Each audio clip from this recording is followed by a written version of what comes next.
মহেশখালী ভাসমান টার্মিনাল থেকে গ্যাসের সরবরাহ বাড়লেও চাহিদা অনুযায়ী না পাওয়ায় উৎপাদন ব্যাহত হচ্ছে। চট্টগ্রামের গ্যাস নির্ভর কারখানাগুলোতে ব্যাহত হচ্ছে সার বিদ্যুৎ উৎপাদন। বেশি ক্ষতি হচ্ছে রপ্তানিমুখী কারখানাগুলোর। তবে সরবরাহ বাড়ায় চট্টগ্রামের শিকলবাহা বিদ্যুৎ উৎপাদন কেন্দ্রে গ্যাস সরবরাহ শুরু হয়েছে জানিয়েছেন কর্ণফুলী গ্যাস ডিস্ট্রিবিউশন কোম্পানি লিমিটেডের কর্মকর্তারা। এ বিষয়ে খবরাখবর নিয়ে আমাদের সঙ্গে চট্টগ্রাম থেকে যুক্ত হচ্ছেন সহকর্মী প্রণবেশ চক্রবর্তী। প্রণবেশ, মহেশখালী টার্মিনাল থেকে গ্যাসের সরবরাহ বাড়ার পর অবস্থার কী ধরনের পরিবর্তন হয়েছে, কি অবস্থায় আছে সার বিদ্যুৎ উৎপাদনের বিষয়ে বিস্তারিত জানতে চাই।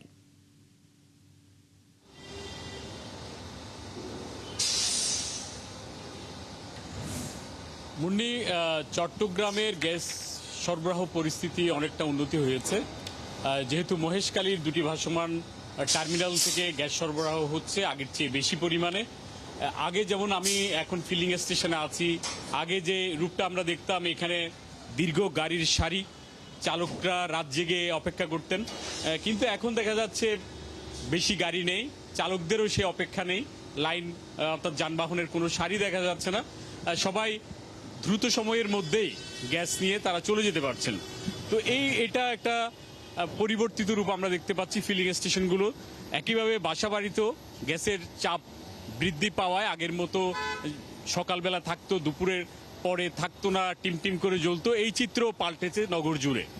তবে কারখানাগুলোতে এখনো পর্যন্ত চাহিদা অনুযায়ী গ্যাস পাওয়া যাচ্ছে না, কারণ কর্ণফুলী গ্যাস ডিস্ট্রিবিউশন কোম্পানি লিমিটেডের কর্মকর্তারা আমাদেরকে জানিয়েছেন এখন চট্টগ্রামে গ্যাস পাওয়া যাচ্ছে 240 মিলিয়ন ঘনফুট, যেখানে দৈনিক চাহিদা হচ্ছে 300 থেকে 360 মিলিয়ন ঘনফুট, অর্থাৎ এখনো পর্যন্ত প্রায় 100 থেকে তারও অধিক 100 মিলিয়ন ঘনফুটেরও অধিক চাহিদা রয়েছে, যেটি পাওয়া যাচ্ছে না। ফলে ওইটি না পাওয়া পর্যন্ত নিরবিচ্ছিন্নভাবে গ্যাস কারখানাগুলোতে পাওয়া অনিশ্চিতই হয়ে যাচ্ছে।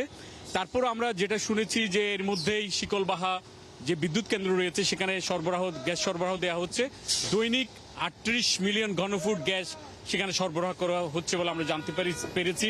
অন্যদিকে কাফকো সিইউএফএল যেখানে সার উৎপাদন হয় সেখানে দৈনিক 45 থেকে 50 মিলিয়ন ঘনফুট গ্যাস দরকার, সেখানে মাত্র 5 মিলিয়ন ঘনফুট গ্যাস সরবরাহ করা হচ্ছে, অর্থাৎ চাহিদার তুলনায় খুবই কম। ফলে সার উৎপাদনে এখন পর্যন্ত এই রাষ্ট্রায়ত্ত কারখানাটি যেতে পারছে না। তবে তাদের যে টেকনিক্যাল বিষয় আসলে দেখা, সেগুলো এই যে গ্যাস সরবরাহ করা হচ্ছে সেটি দিয়ে মেটানো হচ্ছে বলে তাদের কর্মকর্তারা আমাদেরকে নিশ্চিত করেছেন।